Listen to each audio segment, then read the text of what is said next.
Hey, podcast listeners, it's Ria Wong with you once again with Nonprofit Lowdown. I am so excited because today my guest is Troy Smith. He is the coach and instructor for Black Swan Group. I met Troy because I actually did a training, and some of you may be familiar with Chris Voss and his work, How to Negotiate Like Your Life Depends on It.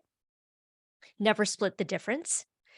And Troy is a retired detective, and he was my trainer. And we walked through some really interesting scenarios about how to negotiate. So, Troy, the people you negotiate are really different than the folks that we generally negotiate with in the nonprofit sector. But let me let you tell your story. Tell the folks a little bit about yourself and your career up to this point, please. Oh, great. Thank you, Ria. I love what you guys are doing. And my story is, little knucklehead from New Jersey, grew up. Everybody told me, you're either going to be in prison or dead by 18. Ended up becoming a police officer in San Antonio, Texas.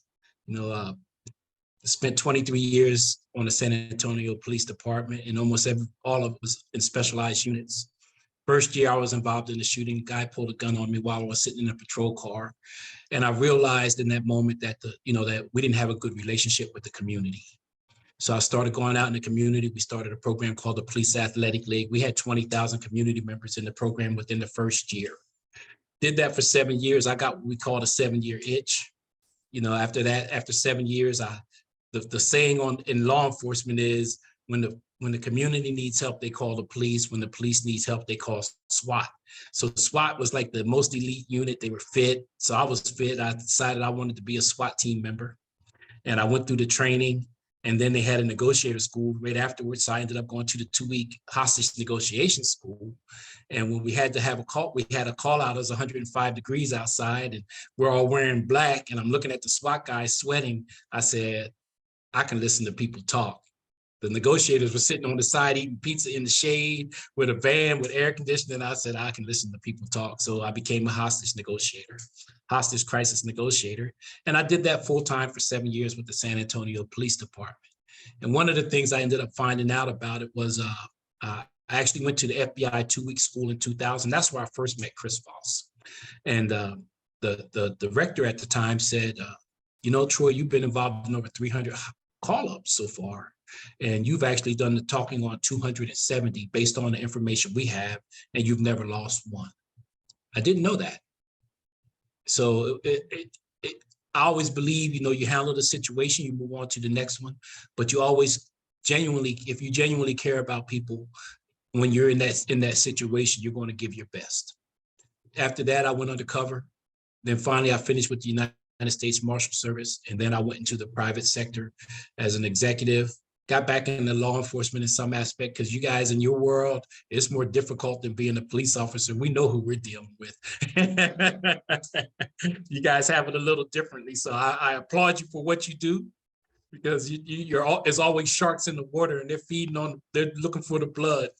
Oh my gosh, Troy. Okay, let's like dispel some myths, because what we see on TV or in the movies, like the hostage negotiator gets on the phone and they're like, "All right, this is how it's gonna be," and it's real like tough talking. And what's really interesting is when I went through the training and read the books and whatever, it's actually the opposite, right? So tell us about how it's different between what we see in the movies and how it is in real life as far as negotiating for hostages. Well, the police officers, especially the SWAT officers, think that we're sissies or soft because they always hear us talking calm, and they always hear us trying to solve, not solve the problem, but calm down the other side. And they're more tactical minded. And so when you see it on TV, the negotiator, they want us to be hard or be a certain way. Our whole philosophy is, if they're talking, they're not hurting themselves or hurting anybody else in that world. And then we want to find out what made it get to that point in that situation, that it was that drastic that they had to do what they did. And a lot of that's just like even in the business world, when you're talking to people and they get to realize, some of the things, hear themselves say some of the things they're saying, they may not like themselves as much. And that gives you an opportunity to say, you know what, look, things are not that bad. And they're like, well, why would you get behind in your field? Like, why would you get behind this organization? As a nonprofit, we don't support that. It's usually because of their fear. They don't know enough about it, and it's the same way in our world. So we have to look past the emotions and the anger and the things that they're saying to you in the moment, because they don't really know you and they don't mean it. And you have to genuinely care about the other side. If you genuinely care about wanting to hear what they have to say, you're going to get a lot further. So one thing I just want to point out, because I went through like the Harvard course, and it was about getting to yes, the Uri Fisher stuff, and it's kind of about like, I mean, I'll use the word manipulation. Maybe that's a strong word, but what's really striking to me in the methods that you teach is it's really about letting a conversation unfold, letting people kind of unfurl, and not putting your own agenda per se. I mean, obviously the agenda is like get the hostages out safely, but it's not, you're not trying to force something happening in some kind of way. Would you agree with that? Can you tell me a little bit about that theory behind it? Yeah, so we don't espouse saying yes, getting yes, yes, yes. That's kind of the car salesman mentality, the way we look at it. If you go to a car dealership, first thing they say, oh, you like this car? You go, oh yeah, it's nice. They say, oh, get in it. Turn it on. Test drive it. Man, you smell that nice new leather. It smells good, doesn't it? Yes, yes. It rides good, doesn't it? And they're just hitting you for yeses. And then you get out of the car, and before they even know if you can really afford it, hey, you ready to sign? You're ready to sign, aren't you? And you're like, wait a minute, that's why it's called a test drive. I may want to test drive 20, 30 cars. So we give the people, yes, it's commitment. We believe in saying no, getting a no. So no is protection.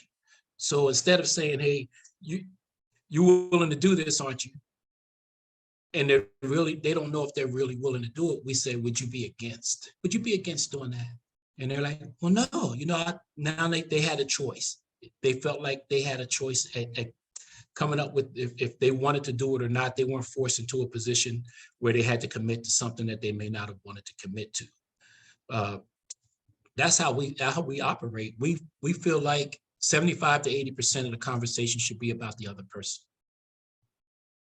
How do you get to know people if you don't be quiet and listen and find out what's going on in their world? You're making decisions based on faulty information. You don't have all the data and you're making the decision. That's not a good way to do business. So find out about the individual, find out what makes them tick, why they're in the situation they are, why they feel the way they feel. And people just want to be heard and understood. And if you can demonstrate that you're a good listener and that you realize, understand the lay of the land from their perspective, they're going to want to reciprocate that opportunity to get to know you better.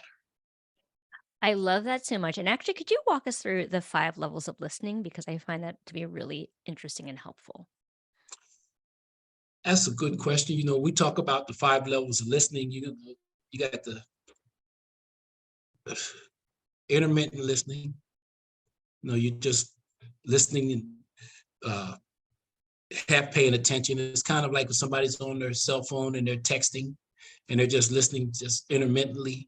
Then you have the listening for rebuttal, which is the second level, and that's where most people are at when they're talking to people or listening. They're listening just to hear something that they can go and say, well, I can rebuttal that, I can dispute that, or I can have opposition. Then it's listening for their, for logic. What is that person's logic? What makes them feel the way they feel or say what they say? And then it's for the logic and emotion. And when you listen for what the emotion is behind the logic, then you start to realize, okay, it's a little deeper than what you may have thought. And then it's the highest level of listening. And the highest level is when you're listening at the highest level, you're so tuned in that you're focused on everything they're saying. And that's a hard way to be. The 5th level is the toughest level to be at. I've yet to see anybody be able to do it for 24 hours or for 12 hours. It is so intense. You don't realize how much energy you're expending. And so when you're at that level, you're dialed in. You're dialed into everything they're saying. You're not saying you agree with them, but you're letting them know that you're focused on what's important to them. Yeah, that's so critical. So I'm wondering, Troy, I love what you said that 75 to 80% should be them talking, but how do you keep it from becoming an interrogation, right? Because if you're like serving up question after question after question, then it becomes a little bit like, whoa, okay, is this a third degree or what? So, what are some tactics that we can use to make it so it feels like a conversation, not like I'm like launching questions at you? I love that question. We don't want it to feel like a conversation. We want it to be a conversation. Just have a conversation with the other side. If you're trying hard to make it feel like a conversation, it's going to come across as almost robotic. But sit there like you and I were talking before we came up on the screen, and we were just having a conversation about getting to know each other, how you got to where you're at, how I got to where I'm at, and just a mutual trust and agreement with each other that we respected what each other were doing. When you're in that conversation with somebody, it is a difficult. When we talk about a negotiation, it's a difficult conversation. Take that opportunity to not be so focused on what you want to say next, that you're listening to the other side. And you do that, we have what we call the negotiation 9 skills: labeling, mirroring. We talk about dynamic silence. Those are the quick 2+1. They work together. There are 3 of the quick best skills that you can use to get started.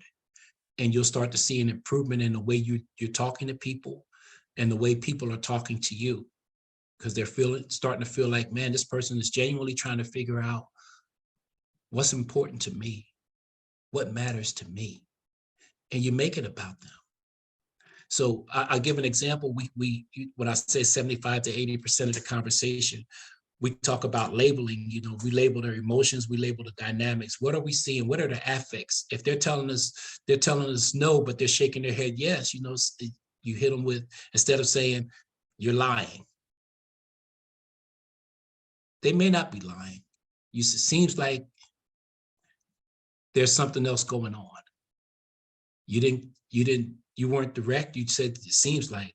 So they go, well, no, there's nothing else going on. Or normally they'll tell you, yeah, I'm having a little problem with this or that, and they'll tell you what they'll give you more information. But when you hit them with direct questions, like you said, almost like an interrogation, it doesn't feel like a conversation. It feels like you're just beating them up for information. You're not trying to get to know them. And if they feel that way, you're not going to build that trust. And if you don't build that trust-based influence with them, they're not going to listen to you. They're not going to be willing to help you.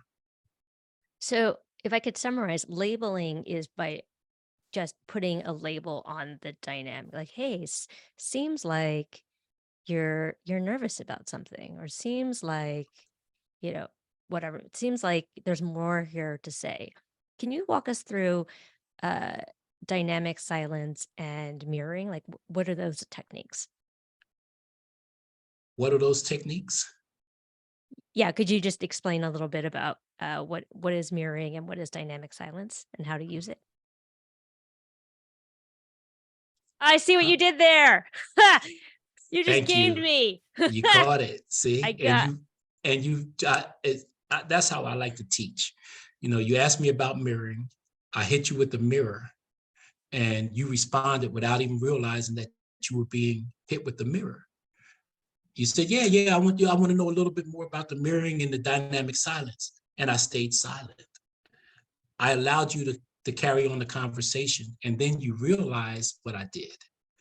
So mirroring, all it is taking normally the last 1 to 3 words of something somebody says, and just with the inflection, if I say it with an upward inflection, mirroring, it sounds like I'm curious and I need more information. Or if I say mirroring, I'm letting you know that I understand, I get it. The dynamic silence, we tell people in your head, don't treat a negotiation or a conversation like a tennis match. They hit something and you hit it right back. Take a second to think about what they actually said. Count in your head 1001, 1002, and then respond. That let people know you're listening more, that you've actually given it some thought. You didn't just respond off the cuff. and they respect that. Very good. I'd love to talk to you about the ways of communication. So the thing that really blew my mind is the percentages of when we communicate, only a small percentage is actually the words that we say. A larger percentage is our tone of voice, and an even larger percentage is our body language. So can you talk a little bit about the ways that that's relevant to the work that you do or the work that we might do out in the field when we're asking for gifts? Yeah, we talk about content, delivery, and syntax. The content is normally 7% of what you know is what you say. The delivery is how you say it. The syntax is the body language. What are you seeing? We tell people to listen with your eyes. Don't just hear somebody say something and your subconscious mind is screaming at you. They're not telling you everything. They're telling you something different than what you're hearing. And you just go with that versus paying attention and listening with your eyes and seeing that they're telling you things. However, the way they're saying it doesn't match what they're saying. When somebody you ask, prime example, Rhea, you go up to someone and say, "Are you okay?" And they go, "Yeah, I'm okay." And their arms are closed, folded and closed off, and their tone didn't sound right. Or are you going to walk away from them and say, "Oh yeah, they're okay"? No, no, man, they're okay. Don't worry about it. They just said they were okay. When you heard the way they said it, "I'm okay," you know there's something deeper behind it. You want to get to that deeper level, figure out what it is, and get them to tell you what's really going on in their world. And sometimes you're going to have to, use a few labels and mirrors to pull that out of them. And when you do that, you're going to feel better and they're going to feel better. You're going to figure out what's going on in their world and they're going to say, "Man, you know what? Rhea is a very interesting person. I like her." And you haven't said anything about yourself. All you did was explore what was important to her, what was going on in their world. And we tell people, if you're interested, you're interesting. When you let people know that you're interested, what's important to them, you become more interesting. And they'll say, "Man, I really like her. It's something about her." And somebody say, "Well, tell me a little bit about her." They go, "Well, I don't know anything about her. I just know she made me feel like a friend." I love that.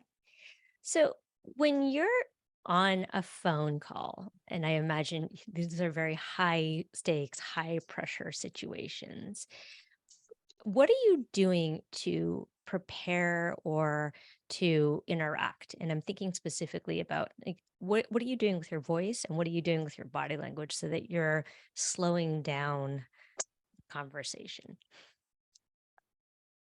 Several things. First, before I get on the phone call, I make sure that I write down, be curious, not judgmental. Don't judge what they're saying. Be curious about what they're saying. What made them say that? How did they come up with that? Things like that. And that's going to keep you from getting triggered if they say something that pisses you off or make you feel bad or anger you. It's going to keep that from coming up because it's hard for the person it's not common for a person to be angry and curious at the same time. If you're curious, you genuinely want to know. And so I mentally prepare. I try to clear my head of all the things that's been going on. Like earlier this morning, I was at a hostage negotiator competition. When I sat down here, I cleared my mind of all of that stuff. I said, "Okay, hey, I really want to get involved in this conversation, in this podcast." And so I started looking over the questions and cleared my head uh, from things that were going on in my world. That way, when I do sit in the chair, my tone is right. I'm not bringing baggage from a situation beforehand. What if somebody angered me before I came upstairs? And I get on the podcast and I'm like, "Yeah, you got to be calm." And you don't see that from me. You don't hear that from me. So your tone is going to be important. When you're sitting in the chair talking to somebody, even if it's on the phone and you don't get to see them, if I say it, if I smile when I'm talking to you, you'll hear that come across over the phone. If my tone is poor, if you could tell I'm stressed or there's something else going on in my world, that's going to come across over the phone. Like I'm annoyed. You're wasting my time. Hurry up with this. Get it over with. And that's going to come across to you. And it's going to start to make you feel a certain kind of way. So we talk about, we talk about 3 negotiator personality types. We talk about the assertive personality type. We talk about the analyst personality type, and we talk about the accommodator personality type. Now, we don't have anything against an assertive personality type. We just feel like don't have an assertive tone when you're talking. That's very counterproductive. You're trying to build rapport with the other side, build that relationship. An assertive tone, unless you're talking to another assertive, it's going to come off as bullying. To an accommodator and to an analyst, that's going to come off as bullying, as threatening, as a Mr. Know-it-all or Miss Know-it-all. And so we're going to get turned off by that. And when you think about it, statistically, the world is broken down in those 3 categories, and they're actually in thirds. So you've just turned off 66% of the people that you might talk to if you're not talking to another assertive. The analyst tone is going to come out when you have something that is important to say. We call that the late night FM DJ voice. You want to slow down. You want to lower your voice an octave. You don't want to talk loud. You want to enunciate every word to let the other side know, I need you to focus on what I'm saying right now.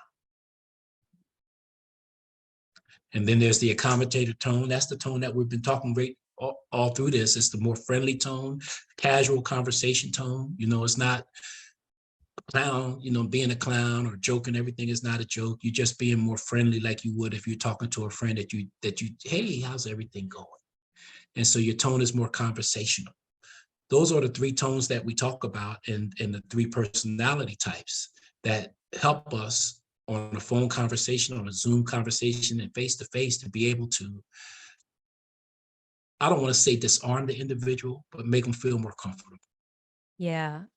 What I learned in the training was really about safety. Like people need to feel safe in order to negotiate. I'm wondering if we could just recap. So if you have the assertive, the analyst, and the accommodator types, how do we match our tones to those different types? So we said, assertive types should not be met with an assertive tone. But what do we do? An analyst tone? Do we do an accommodator tone? Like what's the It matchup here? depends on the situation. We always say that it depends. We say you can be an assertive type, just don't have an assertive tone when you're in the middle of a negotiation. Even you don't even really want that with another assertive. We say it would go over better with an assertive, because an assertive personality is the type that they're all about respect. The analyst personality type is about data, and the accommodator personality type is the relationship in the moment. So you want to have basically 70 to 80% of the conversation in the accommodator's tone, relaxed, conversational, putting each other at ease, and then when you're looking to get a point across or really have something that really matters that you want them to pay a particular attention to, that's when you want to go to the analyst tone or the FM late night DJ tone.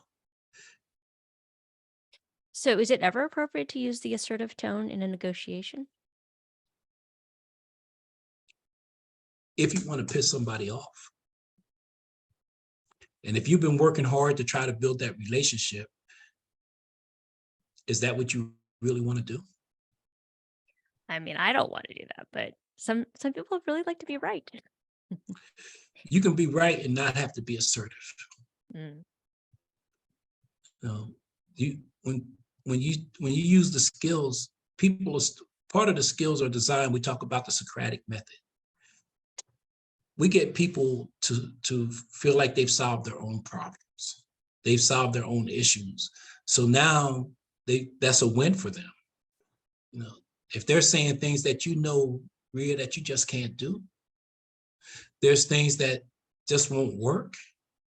And if you sit there and tell them, they're going to say, oh, she just don't like me. She's not interested in hearing what I have to say. But if you use the skills and say, seems like, you've tried that, how did it work? And they go, well, it didn't go so well the first time, and then they start figuring out other ways. And that's where we use what we call guided discovery. We start guiding them down a path, and we do that with calibrated questions. We guide them down the path to start figuring out how we see the lay of the land, and get them on the right path. And they feel like they did it. And all the time they feel like they're in charge. They feel like, man, I did this, and they're not going to talk as hard to you because it's their solution. Yeah, what's coming up for me, Troy, is this idea of the negotiator as a guide. Like you're kind of the Yoda that you're just trying to help them through a situation, as opposed to being like, I'm here and this is the way it's going to be, right? And we talk about that. That's one of the new in a lot of the advanced training that we do. We talk about discovery, guiding, and leading. Most of your conversation should be about discovery, trying to discover what's going on in their world, what's going on in their head, how do they think.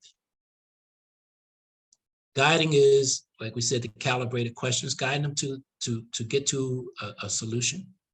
And leading is sometimes you have to give them a push, tell them what's going on.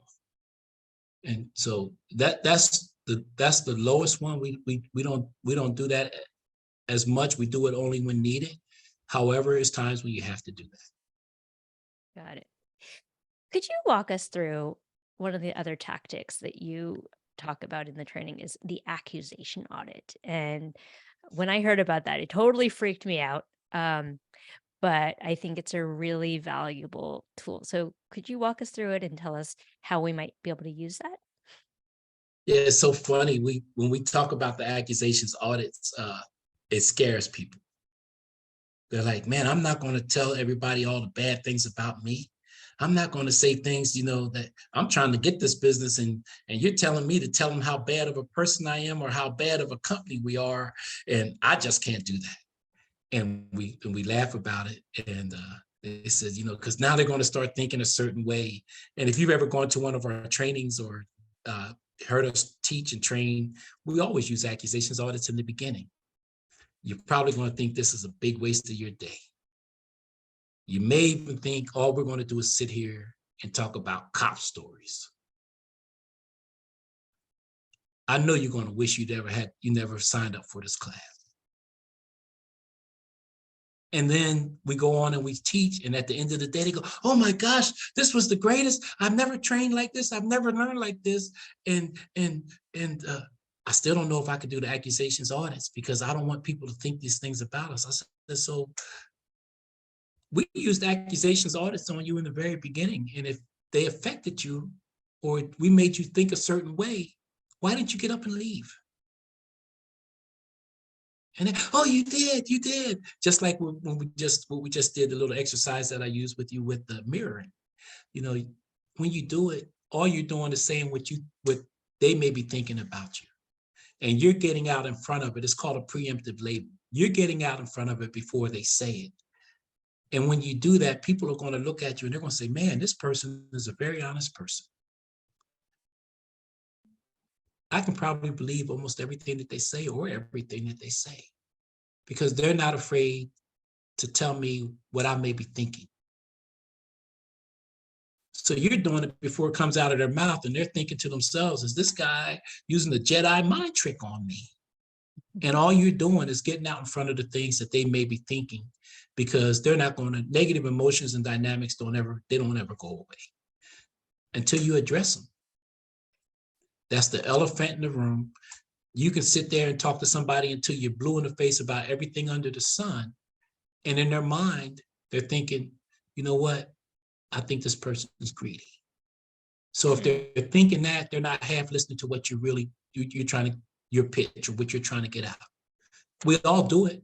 If you're talking to somebody, Rhea, and you think that they are lying to you, or that in the past they've done something and they never apologized or it never got addressed, it's going to come up when you talk to them the next time. And part of your brain is offline now because you're thinking about that, so you're not listening at the highest level that we talk. So if we could take this as a for example, like if I'm talking to a donor, an accusation audit that I might do would be something like, so I know that you think that I'm just trying to, extract money from you. I know you're wondering, what am I going to be doing with your money, and is it a good use of time? I know you might be thinking that I'm just talking to you because I want something from you. That kind of thing. Is that what So we're we hearing? use probably, may, might. Okay. We use you if they've told you that in the past. If they've said, hey, you're not good stewards of the money. If you have to talk to them at a later date, you say, I know you believe we're not good stewards of the money. You may think that we don't really care about the people we serve.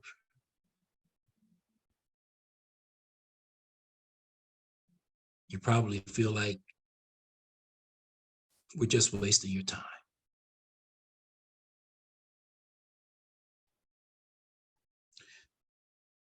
You may even think that we're just going to get the money and run. You'll never see any results. And normally by the time you get to the third or fourth accusation, they're like, no, we weren't thinking that at all. What happens for you if they say, yeah, that's exactly what we're thinking? Then you have to address it. Because now you know. Is it better to guess or is it better to know? And if you can address it and lay out, your strategy and give them information that's going to show that is not the way they're thinking, they're going to respect you more, and they're going to probably say, you know what, this is an organization that I might be able to start off by giving a little bit to, and see how they handle it. So, Troy, in the context of fundraising, it's usually never one conversation, right? It's a series of conversations. I imagine sometimes you've had multi-day hostage negotiations. How do you close out a conversation to lead to the next conversation? We like to say the last impression is the lasting impression. If the conversation didn't go well, if it was heated, or if the person just wasn't feeling you, you thank them and say, seem like now it really isn't a good time. Hit them with a no-oriented question. Would you be against me getting back on your calendar and give a date and a time for 7 minutes and 18 seconds?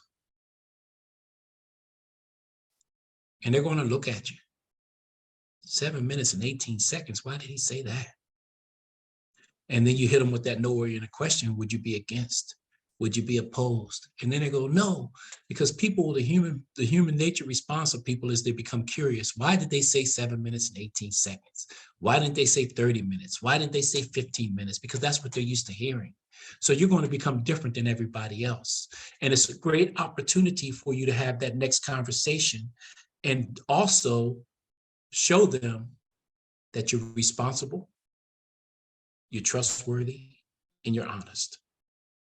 Because if you get that next conversation, you can best believe when you start the conversation, they're going to have a little timer on the side saying, let me know when it gets to 7 minutes and 18 seconds, because they want to see if you're going to respect them enough to honor that. And most people want to give their pitch and they want to get everything out that they need to say, but it's all about respect first.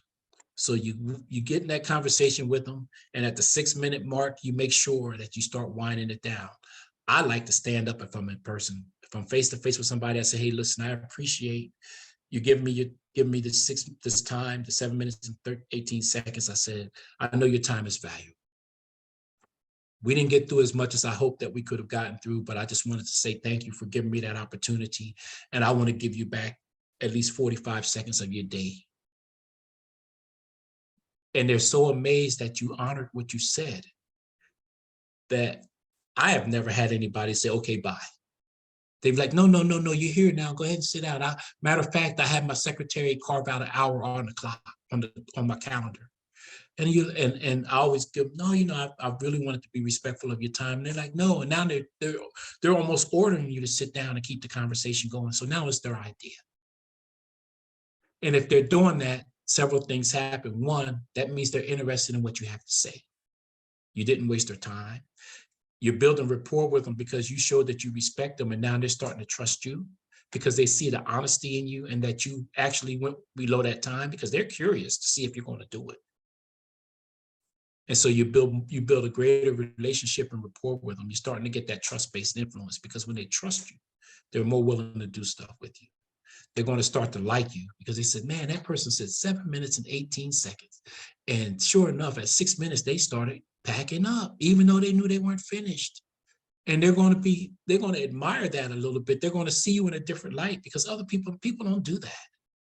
If they get in the room, they want to keep going no matter what. They don't care that they gave themselves a self-imposed, what we call it, self-imposed deadline. They don't care about that. And so when somebody sees that, because what did I tell you? They're thinking about that 7 minutes and 18 seconds. So are they really paying attention to you anyhow? Half of their brain is offline because they're counting the seconds. So half of their brain is not even listening to you. So you're wasting your time trying to pitch them. Build a relationship first. We always say people are more willing to do business with somebody that they're 6 times more likely to do business with somebody they like. So become likable. Love that. All right, last question from me before I see Jordan has a question in the chat. Let's talk about urgency because, there's nothing more urgent, I would imagine, than trying to negotiate hostages coming out of a situation. Likewise, I know a lot of people raising money feel a real sense of urgency to like, we need to get this money in the door. But tell us how can we manage the sense of urgency of like, this is a really important thing that I need to get done with, as you say, slowing down the moment and letting it sort of breathe and unfold. Making it about them. Everybody comes in with a pitch, but they probably don't know anything about the person they're sitting across from. Part of the thing that people that I know in the industry, they've always said, this is the time when we start planning who we're going to give money to. Usually by March through August, they're planning on who they're going to give money to. They're looking at the organizations that they've given to already and how is that working out? Have they met their objectives? Have they met their goals? Have they relayed to us what they've done so that we can say, hey, this was a good use of the money and that's somebody that we want to continue to support. So don't be a last minute person.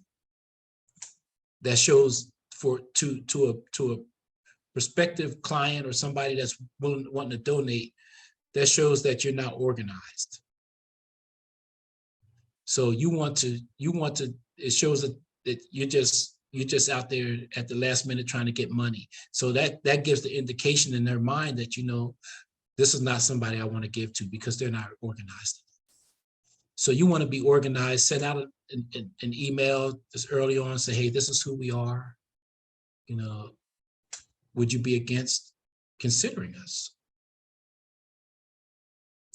Hit them with a couple of accusations or that you probably think this is just another one of those fly-by-night organizations that's begging for money. You may even have everybody that you want to give donations to already. And here I come, Johnny come lately, so you're going to consider me as a waste of time. You probably don't even want to go any further down the email. You say those things, people are going to want to go further down because they want to see what it says next. People don't do that. So slow down the conversation. Don't be in a hurry.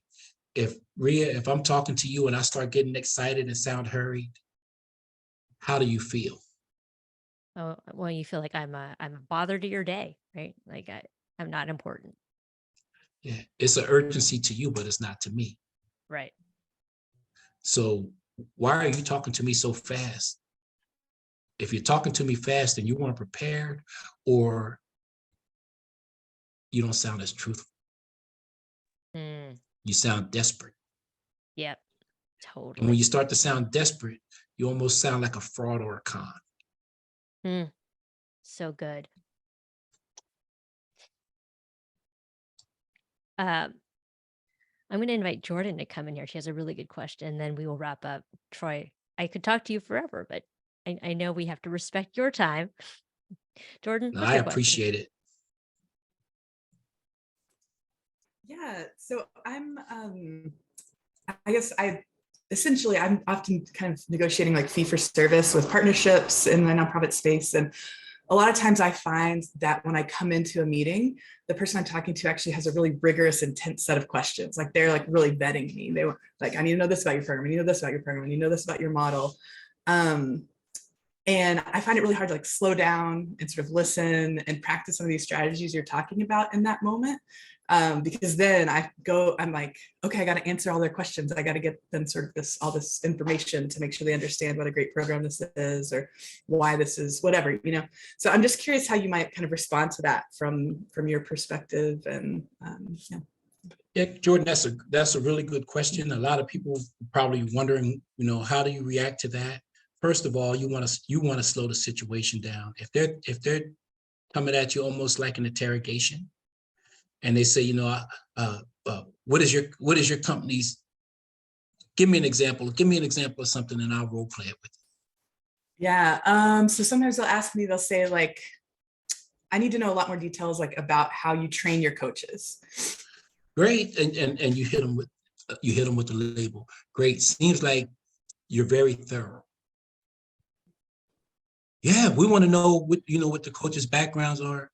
Sounds like you have some history of having dealt with that in the past. Mm.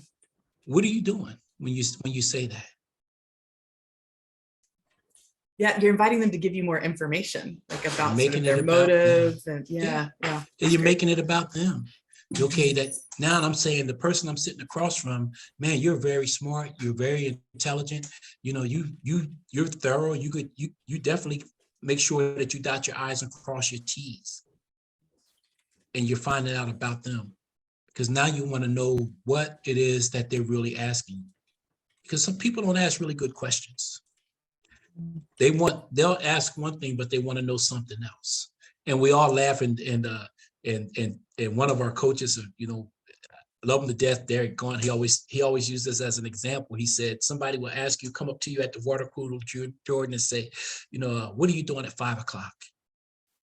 And at 5:00 you leave and now you're thinking, what does this guy want? He's getting add more work to my plate, and I definitely don't want that. And I don't know what he's asking, so I don't know how to answer him. So he hasn't asked you a good question. So you says one of our responses, it seems like you have a reason for asking that. Now they're going to give you more information. So he says, yeah, at 5:00, I know you go home a certain way, and my car's in the shop, and I don't want to catch an Uber or a Lyft. And I was hoping that it wouldn't be too much of a hard ask if you would give me a ride. And you're like, oh, that ain't nothing. I have to go that way anyhow. And right away, you've calmed down. You're like, okay, he didn't ask me for nothing that I couldn't do. And you're saying in your mind, why didn't you just say that in the beginning? Instead of having me thinking all these other things beforehand. And I love when he gives that example because it's a simple example and it is so true. People will get nervous when you ask them. And you just didn't ask it the right way. You made them nervous because it felt like it was more work. And so when people ask you stuff like that, when you're what's called, seems like you have a reason for asking. Great go-to label. Y'all should all write that down. Seems like you have a reason for saying, thinking, doing, or asking. And it'll normally get you a more robust response. Well, yeah, because we had several other organizations that said they were doing certain things, and we went back back checked and they hadn't done none of it. You know, their coaches weren't properly vetted, their coaches weren't properly trained, and they'll start telling you. And so they're telling you their fear is that we've done this with people in the past and they actually didn't do what they said.